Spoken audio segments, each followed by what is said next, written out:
31st, 2004. I'm in Griffin, Georgia. This is Joe Bruckner, and I'm with Mr. Cartledge, and we're discussing Mr. Cartledge's experiences in World War II as part of the Veterans History Project and the Atlanta History Center Veterans Project. Would you state your name, please, sir? My name is Carl Howard Cartledge, Jr. And Mr. Cartledge, when were you born and where were you born? 12/3/1923, Georgia Baptist Hospital. We want to thank you for your time today and thank you for sharing your experiences. Courtesy in coming. Mr. Cartledge, would you tell us a little bit about your upbringing, where you were born and your family? My mother and father was from Isla, Georgia, moved to Atlanta in 1905, and I had three sisters, Connie, Jane, and Ann. All have passed away now. And my mother and father have two, and they are buried at the Isla Church, the Presbyterian Church in Isla, Georgia. And I grew up in Atlanta. We lived on, I have to think of the street name for a moment, it's been a long time, Virginia Avenue. And went to Bass Junior High School, Boys High, and then to the Citadel. Okay. I went to the Citadel for 2 years, and they gave a test to the 4,500 students at the Citadel in 1942, and 3 of us were chosen to go into the Navy. And we went to downtown Charleston, took the test, and I was put in the United States Navy and B1S, which I still don't know what the S means. Went into service in June of '43. The Army exercised its priority and took me out of the Navy and sent me to Fort Riley, Kansas, with a group of about 1,000 students from around the country. We were number 3 priority, and the only way you could get out was to go Air Force or parachute. I chose parachute to get out of it. And I went to Fort Benning, Georgia, and trained with the 542nd Parachute Regiment and joined the 501 Parachute in England at Hampstead Marshall. We trained there and then went for the invasion in June of '44. When you were training at Fort Benning, was that, what was your feeling the first time you jumped out of an airplane? Well, you have to realize that our country was threatened at that time. We had U-boats off the East Coast and so on, and I think most Americans knew we had to defend ourselves, and that was our feeling too. What was the attitude of most of the students at the Citadel in 1941, 42? We knew there was war, and they knew they would be going to war. I think they all felt the same as I did. We knew that we were training to go in, that war was going to be an inevitable future for us.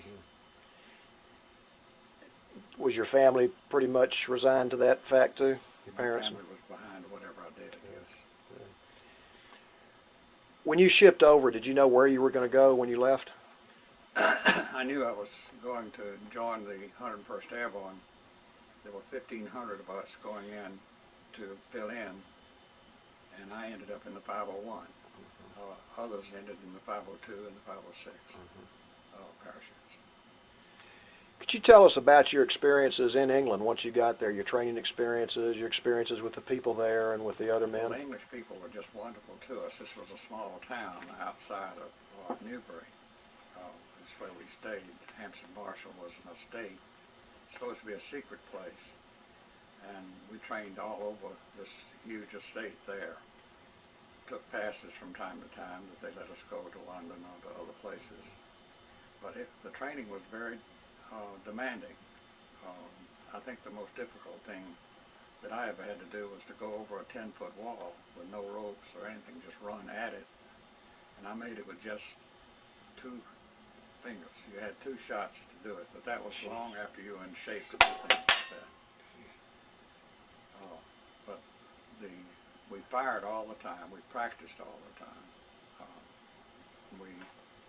I carried a submachine gun, and I got to the point where I could almost hit anything from the hip without having to raise the gun. And most of the men did the same. They were able to hit with their M1 rifles at 500, 700 yards. So the training was the real key to the success of the airborne. What were your experiences with the local people? They were all just wonderful to us. We were not out that much. We probably had 2 passes from January till June. And I met a Cartledge family in London, and they treated me like a son. I stayed with them a couple of times. Huh. Was there any connection from a family standpoint? No, we traced it back, tried to get together, but the Cartledges came to this country in the late 1600s. They were Quakers going to Pennsylvania. And Mr. Cartledge's brother was a professor at Oxford, and he had looked up the name, and it was 3rd century Cartum Loga, meaning one who can read a document, hence a lawyer. And that's all we know about it back then. Huh. When did you find out that you were going to be going from England to France for the invasion? We were in marshalling yards a couple of times, and we didn't know for sure. My team was cleared for the top secret classification of bigot, B-I-G-O-T, where you had to carry a card with your picture on it and all. And my team guarded the sand tables for the invasion of Normandy at Hampstead Marshall for the 501, and we also guarded the sand tables at Welford Field, and then later for Holland at Merrifield. So we had some special clearance. What were your specific responsibilities going to be? While you were still in England, what were they telling you your job would be once you... When we were briefed, before we were going in, after we were in marshalling area and everything was secure, which you've seen President Eisenhower talking to the men and so on, that's when we learned our individual mission. My team was to go, I was to be jumpmaster on the plane, and we were to go 15 minutes behind. The Welford serial went in 15 minutes after the Pathfinders, and I was to look for panels on the ground with a little light blinking up. Then we were to cross the Douve River and then cross the railroad tracks, and then the green light goes on and we drop on drop zone C. When we get there, my team was to take off by itself and head down to St. Côme-du-Mont and knock out a communications center down there. And that, of course, didn't happen. We were dropped off target. Is the team that you were going to go with, is that the team you trained with the whole time in England? Yes. Yes. Tell us a little bit about the feeling of the men and their demeanor when it looked like it was getting close. Was there fear? Was there excitement?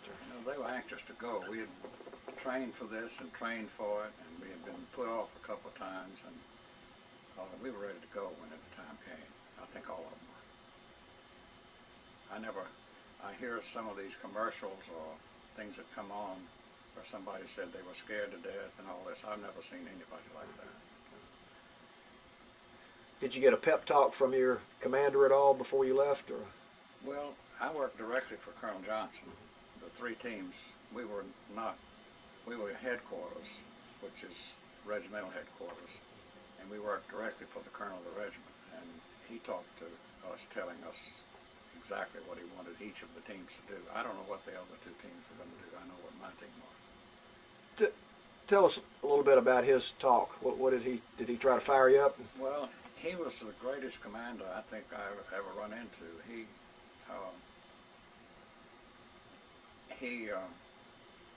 Colonel Johnson was killed in Holland, but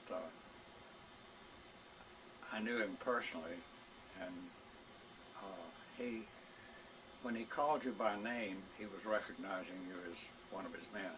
So when he first called me Cartledge, that was a very nice thing. He's the one who gave me the battlefield commission for some action that we did. And he's the one that briefed you before you left? Yes, Captain Wax and Colonel Johnson briefed each of us as to what exactly we were to do. Unfortunately, we were attached. We had two men from communication to handle radios for us, and they were at the front of the stick. And when we were going in, I was number 23, and because we had to take evasive action going in, we were 6 miles off target, and I didn't see the markers on the ground, didn't see the river. It was just a wide expanse of water, no railroad tracks, and the pilot pushed the green light, and we went out, so I didn't know where we were. And when we came down, we were over a lot of water. It wasn't the Douve Rivers, it turned out, it was the Murder Ray. We were 6 miles off target up at Chef du Pont, which is just a mile inland from St. Mary's-Église. And the first two men, our radio men, had leg packs with their radios on them, and they acted like anchors and drowned both of them. Doucette and Williams were their names. And then Smith, one of my men, broke his back, and we had to put him in a ditch, and I couldn't find the other one, and so there were only two of us, Furtick and myself, of my team, who were on the ground. 11 had drowned, and we had to proceed inland. We had Lieutenant Meyer with us, who was a regimental interpreter, and so I led us out that night up the hill and so on. We finally heard gunfire on the beaches at about 6 something, and it was further to my right, and so we headed in that direction. And by daylight, we had not run into any Germans at all. We did pick up an 82nd Airborne Ranger, Demolition Man, and he came along with us. So now we were at back to 11, because we had put Smith in a ditch, and Smith had 2 homing pigeons with him that he was to release at daylight with a little message on either leg of the pigeons. One said we're winning, the other said we're getting wiped out, and when I covered him up in the ditch, I said, don't you want me to take the pigeons? He said, no, I'm going to release them at daylight, and I'll send the right message. So, later we found out that Smith was killed sometime in there, but we don't know how, and don't know what happened to the pigeons. We went on and finally got to Chateau Colombienne, and there were some troops there, and we stopped and reorganized our team, and Captain Wax gave me some other men, and we proceeded on not the original mission. There was Lieutenant Peterson had attacked the headquarters of the 6th German Parachute Regiment and had been killed and driven out, and so we were ordered to go take it, which is what we did do. It's in the D-Day book, but because of the things that went on with the 6th Airborne, Dr. Ambrose changed it when he put it in the book. He wrote it up as a farmhouse. It wasn't. It was a French chateau, and the Germans in it were just living like kings. And we did take it and got most of them, but some did get away. And so I think he changed my oral of it so that it was a farmhouse, so it would protect me in the years to come. Max Schmeling was a member of the 6th Airborne, was never allowed in the United States because of some of the atrocities they did. Max Schmeling, the boxer? Yeah. And but the whole 1st Battalion of the 6th Airborne was almost wiped out completely. Colonel Johnson got most of them trying to escape across the Douve River down to La Barquette. Did you ever witness any of the atrocities? Yes, The after effects it's of them? reported in that book. Yeah. Anderson of Mississippi was a company medic, and I saw him on D-Day morning. They had hung him upside down and had done some atrocity to his body and cut his throat and so on. We left him up. But when I saw him, there were already 7 dead Germans underneath him, and there would be a lot more.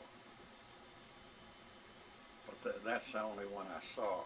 I know the one at La Barquette where they took Christ off the cross and took one of our parachutists and nailed him upside down on it and did the same thing to him. But the church at La Barquette was filled up with dead Germans. 3 on 3 on 3. So it was a time they were trying to scare us to death, but they only made us very angry. Yeah. And there was a lot of very bad feeling about it. Were these SS troops or were these regular? No, these were parachutists. Just regular These were German parachutists. parachutists. When we ran into them again in Holland and in Bastogne, when they would come in to give up, they'd come in waving their white handkerchiefs, and I might add, I've never seen an American with a white handkerchief. But they'd raise their white handkerchiefs, everything was gone, and they'd yell out, "Nick schießen, ich bin ein Springen." They'd say, "Don't shoot, I'm not one of those jumpers."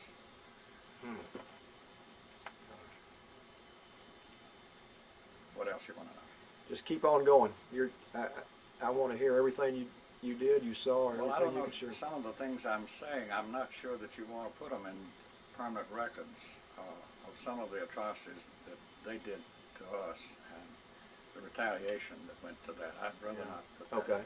Just whatever you feel comfortable. I know some of it's reported and some of it's not, so just whatever you feel comfortable. Yeah. So you are now starting to gather a larger force with you. At Columbian, yes. And about D+10, we had pretty well taken all of it down to the river. And that's when the 101st crossed the Douve River into Carrington and took Carrington. Might tell you a good story about that. My team was, the 501 was to go up through Carrington, the 502 on our right and the 506 on our left. And the glider people were behind as backup. And my team was to go straight through the center of the town. Well, they had backed off pretty much, so the 5 or 6 of us, we didn't run into anything except 2 German women in uniform were in the top of a tower. They were already dead when I got there. I don't know how they died. And we were going from building to building, and Frank Sayers, my Indian, was in front of me, and I was back towards the back. He crossed from one building to another and finally jumped over a little wall and stopped and stayed there. And I thought, what is he waiting for?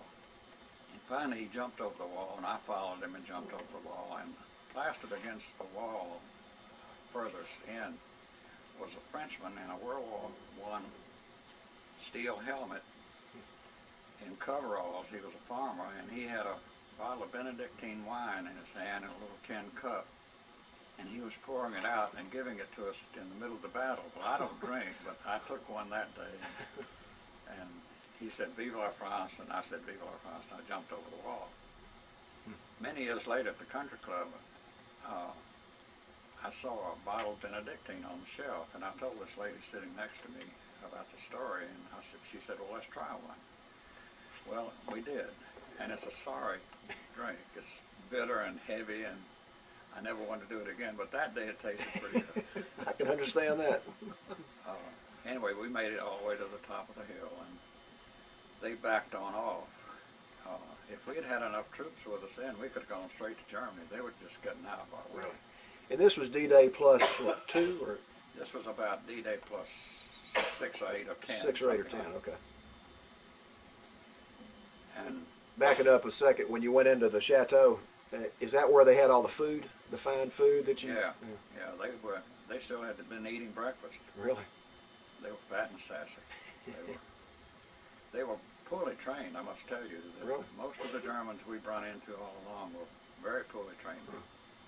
So that was one of the big differences, wasn't it? You were trained. It was the difference. It was the difference. They were poorly trained in Holland.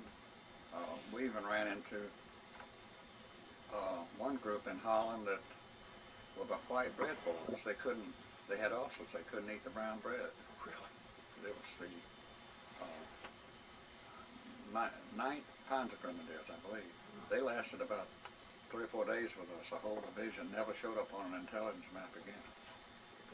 But they had just been pushed into battle, and they were white-skinned and shiny helmets and shiny uniforms. When I first saw them in the binoculars, I told the man, I said, these guys are green as grass. They don't know what they're doing.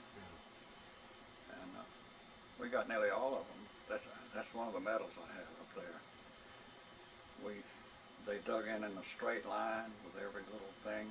Took the whole night to take the dirt and drop it in the Rhine so that the aircraft overhead wouldn't see the trenches. And but they were in a straight line behind bushes, down the dike next to the Rhine. And these were feeder pens for cattle, so it's wide open land. And we had great mortar people. Mortars are a lot more dangerous to the enemy than artillery. Artillery has to go over. The mortars come straight down with almost no sound, except the last second or two. And I put the first shot within 3 feet of the ditch. And we had 250 rounds per day per mortar. And I had 4 mortars, which is 1,000 rounds. And so I plotted it where the line was on my map and gave them coordinates, and they had clicks, and each one of the mortars were going to fire separately, and I said fire for effect. And we hit the whole line. I thought it was probably a company, but it may have been more. And they started retreating, and then we started hitting them going towards the Rhine. We counted 47 cut off Torsos? well, what they carried there.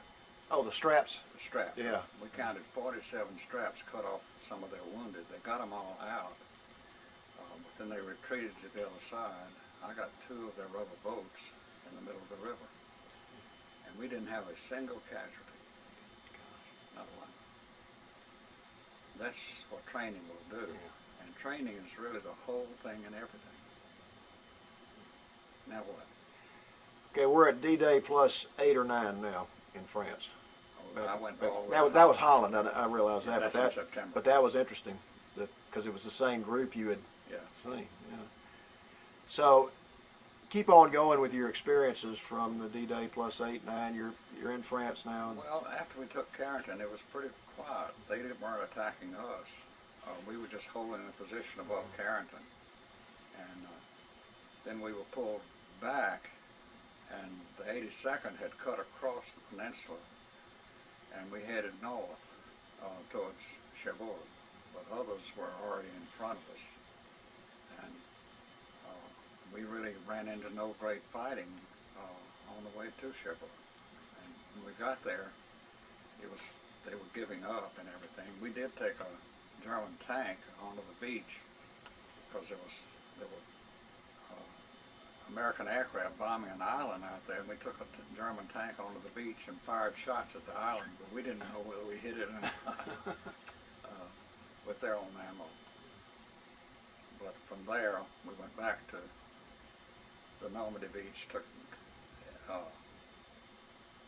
LSTs back to England, and began training for some other things. Then Patton broke through at St. Lo and headed across towards Paris, and they didn't want him to get stopped, so they began planning parachute attacks to go with him if he got stopped. So we had 16 jumps scheduled for Patton, but every time we got ready to go, he was already there. And I remember a couple of them. One was Coutances, just west of Paris, where the Germans had put out German Shepherd dogs on 40-foot chains around landing fields, and we were going to have to kill dogs when we got on that one. And then another one was Le Mans, and there were 72 flak towers, which was the route going from England into Germany for the bombers. So there were flak towers we're going to have to contend with there. And then there was another one further north. I can't remember the town, but anyway, Patton was always there, and finally he ran out of gas. Yeah. And that's when Montgomery came up with the idea of using the airborne to go over the top into the Cologne Plain. And history should record that as a great victory for 55 miles. We took 16 bridges, the American Airborne did. And you're talking about Holland now, right? Holland. Okay. When did you find out you were going into Holland? Just probably 10 days before we went. What was you and your commander's feelings about that plan? Did you think it was a good plan, bad plan? I didn't know the whole plan. I just knew what we were to do. My team was to jump at Vechel, Holland. That's V-E-G-H-E-L, is it? Pardon me? That's V-E-G-H-E-L? V-E-G-H-E-L, yes. And my team was to go in front of 3rd Battalion up the railroad tracks 2.5 miles to the road, to the rail bridge, take the rail bridge, cut over to the road bridge, and then go through Vechel. The battalion, 600 men, would be coming behind us by maybe 30 minutes.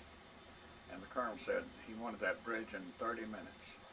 And we took it in 29 and a half. Let me go back to the drop. Okay. Came in beautifully. Talk about the drop a little bit. The drop being when y'all were parachuting in.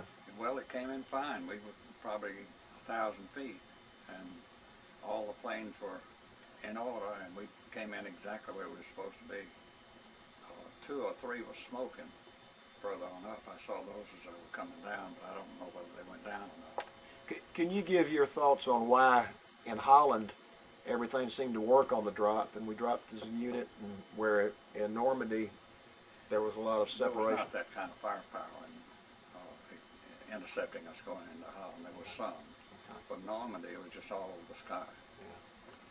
Yeah. Was Holland, the Holland drop in the daytime?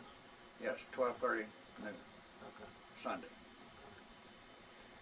Okay, describe your experiences in Holland, both the military and dealing with Well, the people. we took the bridge in 30 minutes. Chief, my Indian, had already shot one at the bridge, and we crossed the road bridge, and Thorne was the lead scout. He crossed the bridge, and a man pulled up, a German pulled up on a motorcycle and reached for his Smyser machine pistol, which is foolish, and of course Thorne put him in the ditch.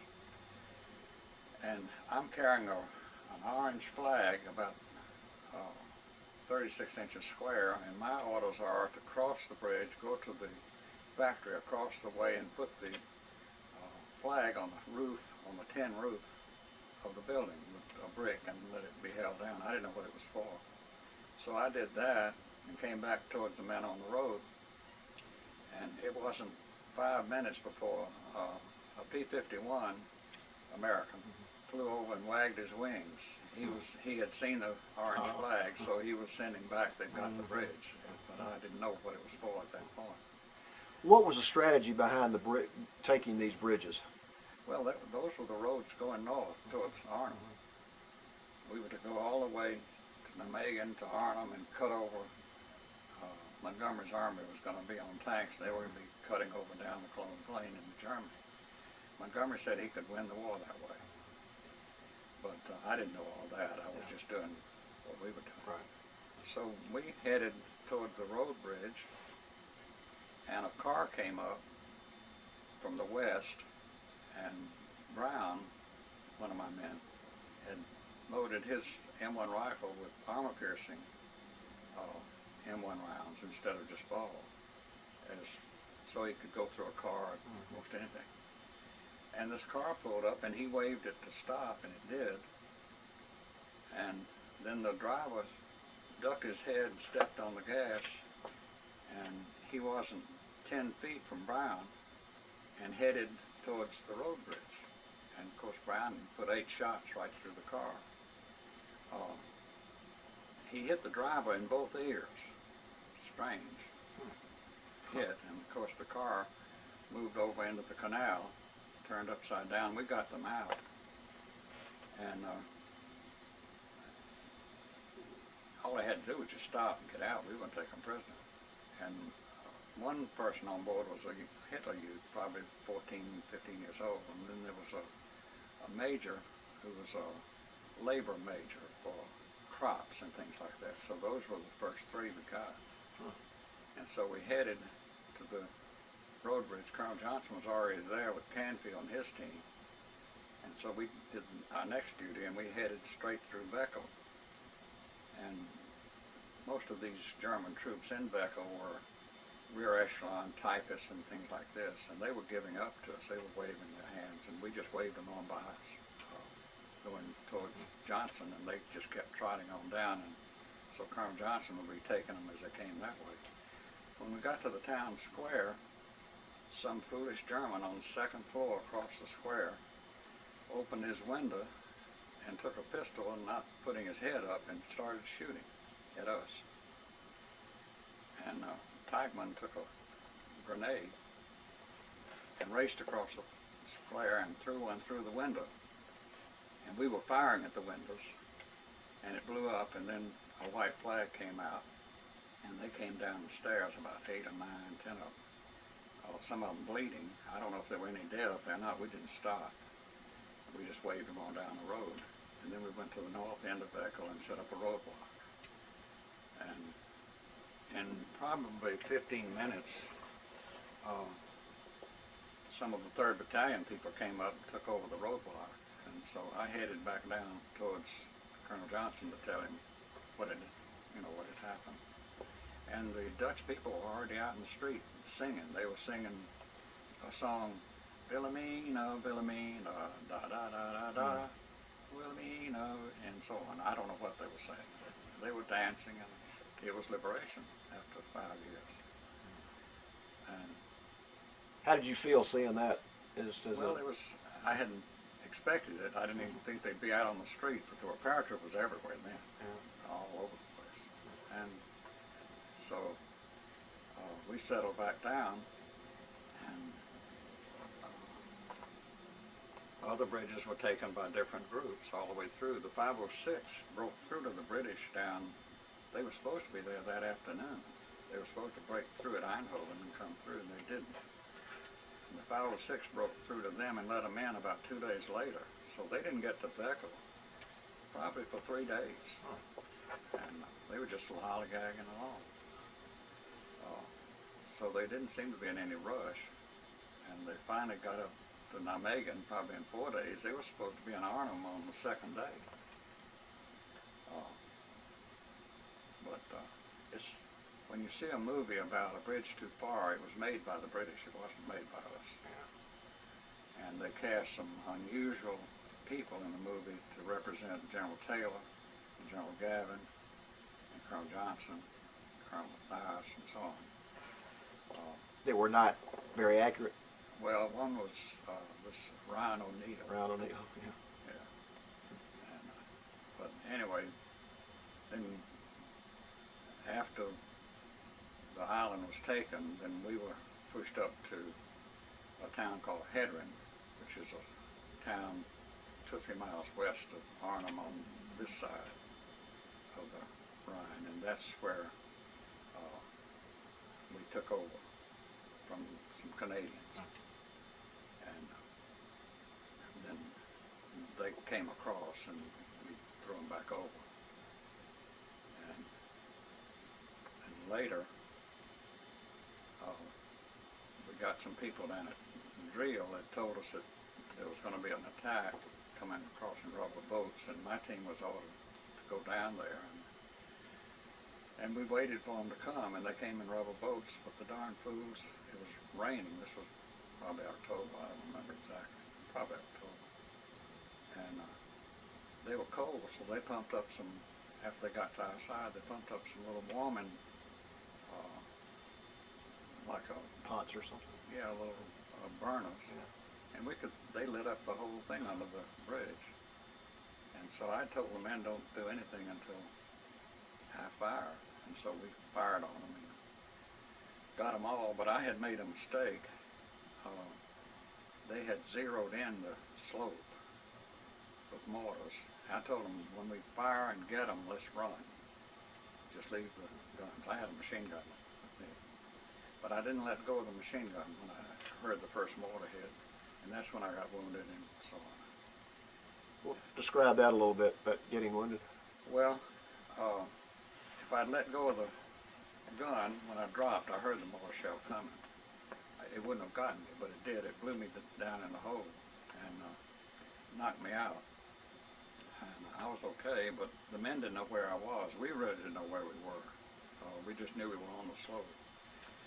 They couldn't find me, and it was about a day later, and I gave myself a morphine shot. I couldn't get out of the hole. And it went through here and up through here. And some Canadians found me a day later, and I was evacuated to a Canadian 6 CCS in Nijmegen, and then to Burg Leopold, an English hospital. And he patched my hand up pretty good, the doctor did. They were going to cut that finger off, but one doctor said, I can save it, and that was fine. And so I went back in December. Back to Montmoulin in France, okay. and joined the regiment. And then we went up to the bar. A couple more things on Holland. You were on the island, right? Yes. Would you describe what the island is, just for the? It's between the Wall and the Rhine, two big rivers. At the end of Nijmegen is the Wall, and then there's this island, and then the Rhine going on to Amsterdam. It's a fairly large, it isn't just a small island, it's a big hunk of land, probably 8 miles deep, and I don't know, maybe 20 miles wide. It's not just a small place. And did the Germans have a pretty good view of you there? Did they have a? Not really. The dike slopes maybe 1,000 yards from the road, and then behind the dike, you're fairly in good shape. Were you involved at all in the brick factory? Yeah. Where the Germans were? Well, we took the brick factory. Could you talk about that just a minute or so? Well, that's when we ran into the white bread boys. Okay. And So that was at the factory. Okay. That was at the brick Okay. factory. And then they went back to the other side, and my team went into the brick factory and stayed there. And the battalion was a little behind us on the slope and defilade, and on a military slope on a little hill. And they had a patrol or two come over every now and then, but they didn't try to do anything anymore. We did a patrol over there once that I helped with, called an Incredible Patrol, if you've read about it. Could you talk about that a little bit? Well, it was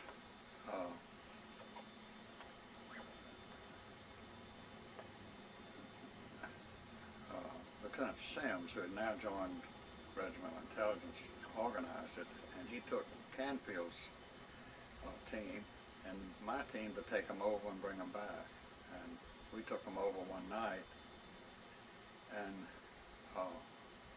kept in contact with them. And then when they came back, we rode over and brought them and the prisoners back. It didn't shorten the war any, but it made a lot of headlines.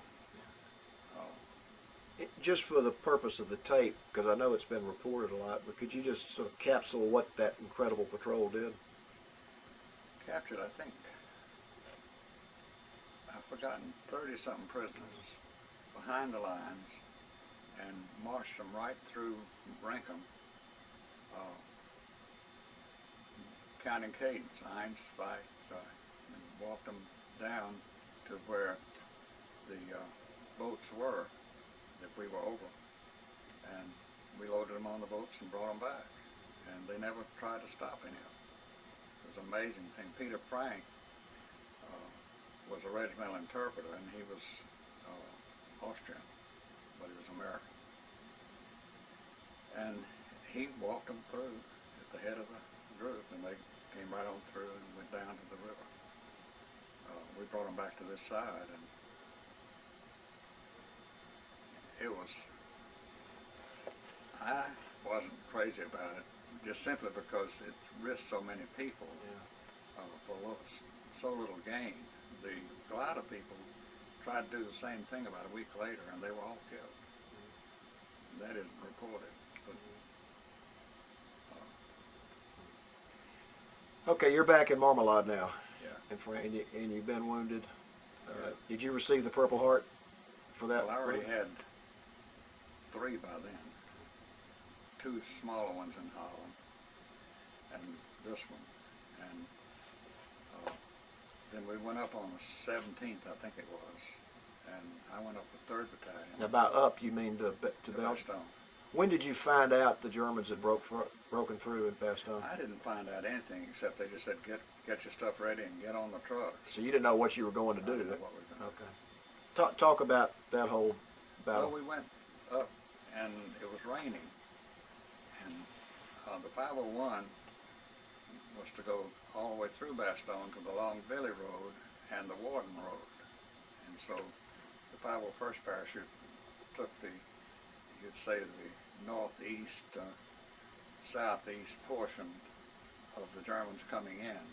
And our company of 501, I was not with them, did the most gallant thing. They stopped them cold in Warden. That's the first time the Germans have been stopped. They lost a lot of men. And we were on the Long Billy Road, which was further up. And we stopped them over there too. And that's where the memorial is at Bastogne, is up in that section of where the closest one that came to us. But we were scattered out on the slope, and it was about a 1,500-yard slope. And their tanks came up and started shooting, but they didn't know what to shoot at, so they were just shooting at trees and all. And they must have liquored them up. And they started running towards us, 1,500 yards out, yelling and shooting and firing, and nobody even bothered to shoot back. When they got to the bottom of the hill and started up, that's the first we opened up on them. And the closest one that ever came to Bastogne in Long Billy were behind a barbed wire fence, where they didn't realize we were using armor piercing, and it didn't matter if there were 10 bodies, and you were the 11th, it was going to get you too. And so they were just stacked out 300 yards from us behind that barbed wire feeder pen for the cattle. And it's approximately there that the memorial to the Battle of the Bulge is. I got hit in the leg here by a mortar that hit behind and flew through there and got me in the knee, and I wiggled and took it out, and I said, I'll see you guys later. And that was on about the 29th of December, 30th, something like that. And, but it was really all over by then. Patton had already broken through to us and so on. And they didn't rescue us. We were doing okay. You didn't need them. We needed them. We had less casualties, 101st did in Bastogne than we did in Holland. Describe the conditions in Bastogne. Well, the snow came in later, and we didn't have enough protection against the snow, so we stole sheets off the beds, and later gave them thousands of dozens of sheets to the people of Bastogne, because we used all their sheets to cover ourselves. But conditions were not terrible. We had just a few major battles there, and they were major. And which ones were those? Well, I think the first time they came at us up on Long Billy from me, there were a lot of them, but they eventually started running. And we had other encounters.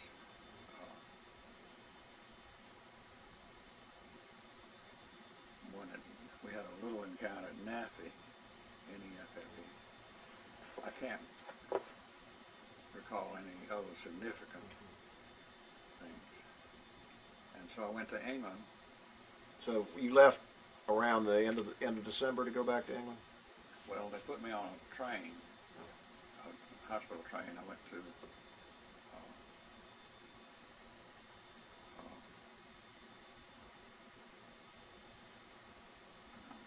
anyway, I ended up in Le Mans and then somewhere at Cherbourg and then Take a break. We've taken a short break while we've turned over the audio tape to side 2, and I'm continuing my conversation with Mr. Cartledge. Mr. Cartledge, you said you had, at this point, left Belgium, you'd been wounded, and you were back in England, or were you back? Okay. went to England. I'd like to go back and ask you a little bit about Colonel Johnson. You Yes. mentioned him earlier. Could you tell me, number one, talk a little bit more about what he told you before you left England, and number two, tell us about his experience in the war and his demise. Well, he was the greatest soldier I ever knew. He was actually an Annapolis man. And the story goes that he flew a plane upside down under a bridge in Baltimore, and the Navy asked him to leave, and he joined the Army and became a colonel in the Army. But he was the greatest soldier I ever knew. He was an All-American football player in high school, not in college. I'm telling you what I know to be, I think it's all true. And I got to know him personally, working directly for him. And what you're referring to about his battle speech was when he's, just before we were getting ready to go into Normandy, when he raised his battle knife and said, "Before the dawn of another day, I'll sink this knife in the heart of the foulest Nazi and bastard land." And that's been written, I think, a number of times. But he, everything that I was ever in with him in it, he was right there with the troops directing. He was not a rear echelon officer by any means. He was always up front. And when he was killed in Holland, he was about 2 streets behind the tower at Hetterin, where I was at the time. Unfortunately, he was wearing earmuffs and didn't hear the mortar shell coming in. But we all had such great respect for him, and his final words when he was wounded was, "Take care of my boys." And I think if there's any one soldier that all of us remember with such great feeling, it's Colonel Howard Johnson. What else do you want to know? Once you got back to England, just describe what happened there and when you went back to the States. Well, I went back to the regiment at Montmelon from England. Oh, you did? Okay. And then we were organized into, the 501 was dropped out of the 101st Airborne to do special operations in about February, a few months before the war ended, to do special operations. And we were to jump on prisoner of war camps in small teams because Hitler had ordered all war criminals, all prisoners of war be executed. And my team was to jump at St. Johann, Austria, a Yugoslav camp with 7,000 Yugoslav prisoners of war, 3 miles from the Russians. And we never had to make the jump, but I did take over that camp later. We went in one day before the war was over, on the 7th, flew into Hofgastein in 3 planes, the 3 teams, with special things that each team was to do. My team was to go to the Autobahn and stop traffic. We were looking for 28 war criminals. We had pictures of them. And we went to this Texaco station near Saalfelden on the Autobahn, which is a few miles from Berchtesgaden. They brought jeeps up from Italy for us, and I don't know what the other 2 teams were doing, but mine went to Saalfelden, and we were to stop all German traffic and tell them that the war was over. And there were 2 of us on all the time up at that Texaco station, which had no gas. And our orders were to go out to them, wave at the convoys to stop, ask for an English person, one who could speak English, and we said, the war is over. You will be paid and mustered out of the service. Do you have any war criminals in your convoy? We always got to know. And we would say, proceed to the off ramp, go under the bridge, stack your arms in the fields below. You may keep enough arms to protect your perimeter. And they would all follow exactly. We had no trouble with any of them. They were coming east on the had no west traffic at all coming from that direction. And probably a couple 100,000 came through us during that period of time. I kept one McLaughlin down at the St. Johann camp, the Yugoslav camp. Field Marshal Kesselring came in at Saalfelden, and the Burgermeister came up to us and said to us that Field Marshal Kesselring from Italy's train is pulled in and stopped. And so Collins and I took the Jeep and went down and went to the train, and they waved to us. It was a beautiful blue train with gold swastikas on and everything.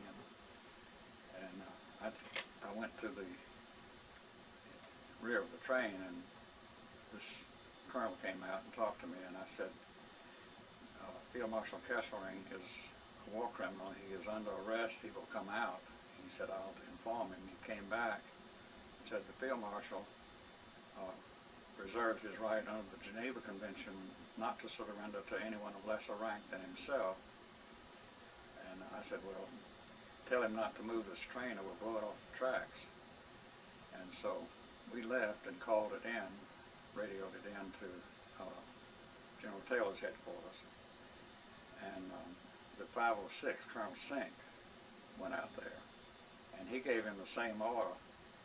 And the Field Marshal said he wouldn't come out and surrender to him. I guess he wanted General Eisenhower to come. And so Colonel Sink pulled up a Pac 75 and pointed it down through the train and tell the Field Marshal to come out or we'd fire. And he came out, and that's when he came out. A lot of people have been given credit for getting Kesselring, but it's Colonel Sink's one who got it. That's interesting.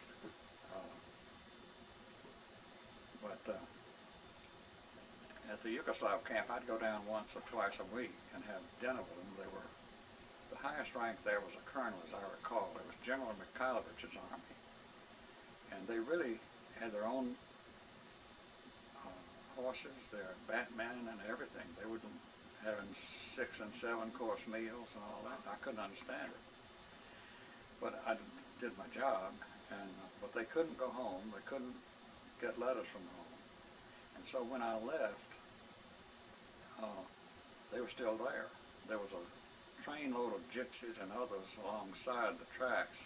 They couldn't go back to Hungary either, or Romania, wherever it was. And so I never knew what happened to them, except I was in London 15 years later. And where the American embassy is where intelligence people sometimes gathered, and there's a little pub around the corner, and so I said, I'm going down and have a beer. So I went downstairs, and I heard this man talking on the other side, and I could tell he was Yugoslavian. I had visited with him. And I walked over to him, and I said, are you from Yugoslavia? And he said, yes. He was a maritime official. Now, this is communist. And Tito is in charge of Yugoslavia at the time, who is Croatian, but communist. And I told him the story of the 7,000. I said, you wouldn't let them go home? He said, oh, we let them go home. I said, you did? I said, what happened to them? He said, we executed all of them. I said, all 7,000? He said, yes, they were traitors. They were part of the German army that was going to take over in Yugoslavia when the Germans won. Huh. And they were Croatian officers. Is They that were right? Mikhailovich. Now, Mikhailovich was backed by Churchill for a little while, but then we backed off of him. I guess that's the reason. Huh. And so then I came back to I was assigned to 17th Airborne Headquarters. Okay. Good. I was assigned to 17th Airborne Headquarters for what reason I don't know, JAG, and came home with them. No one else. Anyway, we had cabins to come home in, and but none of the JAG people were combat people. I was, but they weren't. But anyway, I came home with them and then went back to Atlanta, and my family wanted me to go in the furniture business, which they were in, and so I did, and ended up here in Griffin, Georgia. At what point did you realize you were part of probably one of the most significant events in world history? Was that down later years, or while you were doing Years, it? I didn't think about it like that at the time. It was just do your job, and we did our best. I thank you for all your interest. I'll stop with one more question. Well, we thank you. I mean, we thank you for everything you did for the country. I mean, you're a hero to us, and thank you for your time and